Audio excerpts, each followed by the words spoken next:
L'allarme è scattato dopo le 13:30 quando una nota della Società delle Acque Potabili, gestore dell'acquedotto cittadino a Casarza Ligure, informava l'amministrazione della presenza nella rete di un quantitativo ben al di fuori del limite di legge per una sostanza, per la precisione l'MTBE, metilterte-butiletere, composto organico che viene impiegato come additivo della benzina.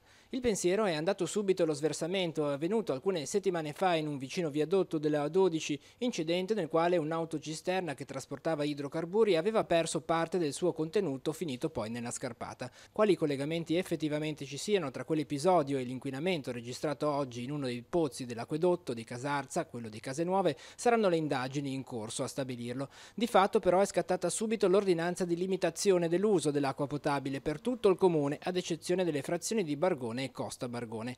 Dal momento dell'emergenza è stato attivato in comune un tavolo di monitoraggio, mentre dalle 17 è stato garantito il servizio di erogazione sostitutiva dell'acqua potabile in piazza Martini della Liberazione attraverso un autobotte, presidio che verrà esteso anche nelle altre frazioni nella giornata di domani. Domani avremo la possibilità di dare acqua potabile ad Francolano e nel Bargonasco.